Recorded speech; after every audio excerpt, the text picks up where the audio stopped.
Central idea मिलेगी and उसके बाद आपको 4 लाइनें पोयम की लिखनी है। मैं वो भी बताऊंगी कि कौन सी तैयार कर लीजिए। ओके, सब कुछ देंगे आपको, बिल्कुल बना बनाया।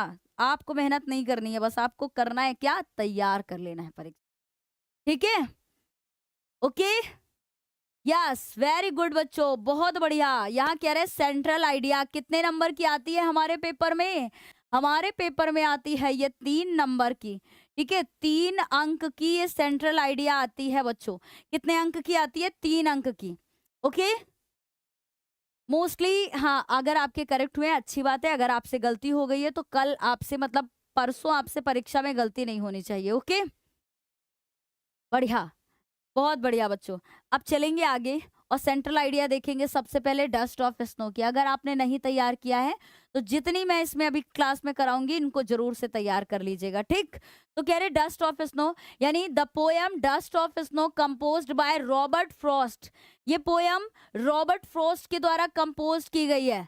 ठीक है, फिर कह रहे कि this poem expresses the significance of small things.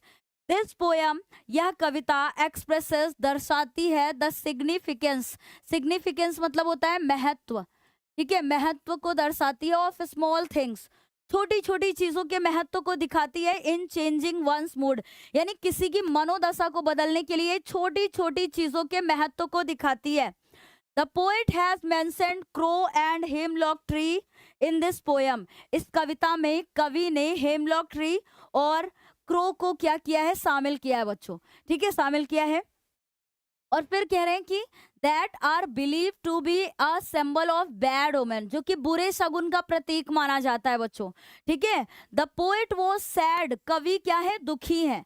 ठीक है, एंड डिप्रेस्ड, निराश है, निराश थे। बट लेकिन when the crow shook the hemlock tree, लेकिन जब कौवे ने हेमलॉक ट्री को शूक किया यानी हिलाया, है ना, and snow particles fell on the poet, और जैसे ही स्नो पार्टिकल्स जो है पोएट के कंधे पर आकर के गिरते हैं। देखिए होता क्या है, रॉबर्ट फ्रॉस्ट पूरे दिन एकदम निराशा से भरे हुए थे, लेकिन एक क्लास टाइम में ऐसा होता है बच्चों कि आधे से ज्यादा दिन बीत चुका था और ये पूरे दिन से निराश थे। लेकिन एक हेमलॉक ट्री के नीचे से वो खड़े होते हैं या गुजर रहे होते हैं, स्पष्ट आपकी पोयम में नहीं बताया गया है, लेकिन हेमलॉक ट्री के ऊपर एक कौवा बैठा हुआ था। जैसे ही वो जरा सा मूवमेंट करता है, बर्फ के छोटे छोटे पार्टिकल्स आकर के रॉबर्ट फ्रॉस्ट के कंधे पर गिरते हैं, और जैसे ही गिरते हैं ना बच्चों, बिल्कुल जरा सा, ऐसा नहीं पूरा बर्फ का गोला आकर के गिर गया, ऐसा नहीं होता है बच्चों।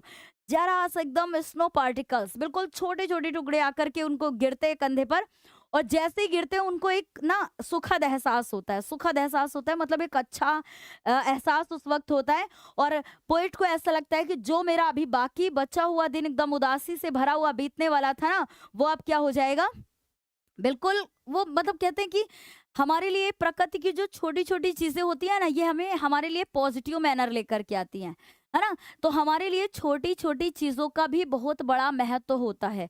तो यहाँ पर जब ये snow particles fell on, Bro, most students are joining PW Vidyapith now. Yeah, expert faculties, dedicated doubt support, all in his mood uplifts, उसका मूड, मूड मतलब होता है मनोदशा, मेंटल स्टेट, है ना।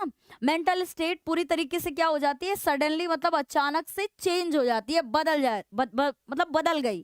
ठीक है, बदल गई।